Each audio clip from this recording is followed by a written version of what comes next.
एमिगोज welfare trust for the blind person के ज़ेर एहतमाम सफ़ेद छड़ी के आलमी दिन की मुनासिबत से एक पुरवकार तकरीब स्काउट ऑडिटोरियम में मुनक़िद की गई। इस पुरवकार तकरीब में बसारत से महरूम अफराद में सफ़ेद छड़ी के आलमी दिन पर सफ़ेद छड़ियाँ तकसीम की गई और 22 नाबीना मेंबर में खुद रोजगार स्कीम के तहत झूले, चिप्स की मशीनें, वज़न की मशीनें, tuck shop, stationery shop, T shirt shop और कपड़ों के कारोबार के सिलसिले में कैश तकसीम किया गया।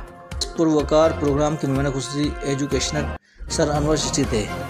दीगर मेहमानों में AD Karachi division DEPD government of Sindh जनाब Farman Ali, secretary Sindh boys scout sir Akhtar Mir, executive director STED government of Sindh Saeed Rasool Bakhsh थे।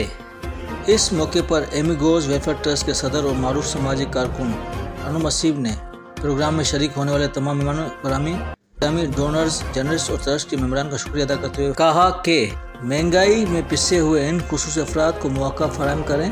इनको अपने पैरों पर खड़ा करने में माशरे की जिम्मेदार अफराद अपना अहम किरदार अदा करें। इस मौके पर मेहमान खुसूसी ने एमिगोज वेलफेयर ट्रस्ट की काविशों को सराहते हुए ऐलान फरमाया कि वो इन नाबिना अफराद के बच्चों को मुफ्त तालीम फराहम करेंगे। दीगर मेहमानों ने भी तावन का यकीन दिलाया।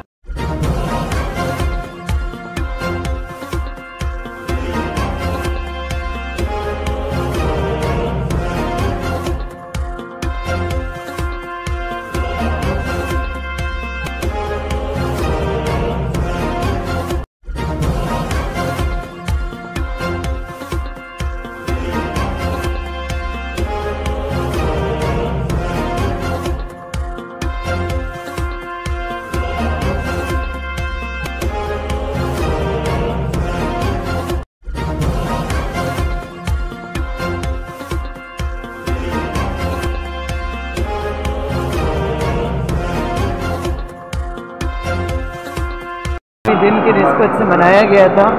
हमने एक मुनफरिद बनाने की कोशिश की और उसमें जहाँ पे ब्लाइंड लोगों में सफ़ेद छड़ियाँ तकसीम की गई, वहीं जो है वो हमने 22 अफराद को रोज़गार स्कीम के तहत, खुद रोज़गार स्कीम के तहत उनको फैसिलिटेट किया, उनको माली तौर पे या मुख्तलिफ अशिया फराहम करके इंडिपेंडेंट किया ताकि वो अपना रोज़गार आज़ादी से कमा सकें और इस महंगाई के दौर में उनके घर का चूल्हा जलता रहे। इसके लिए मैं मीडिया का शुक्रगुज़ार हूँ कि जहाँ हम ये कोशिश कर रहे हैं वो ऐसी कोशिशों को उजागर करके सोसाइटी के सामने, लोगों के सामने लाते हैं ताकि वो भी दामे दर में सुख में अपना हिस्सा उसमें डाल सकें।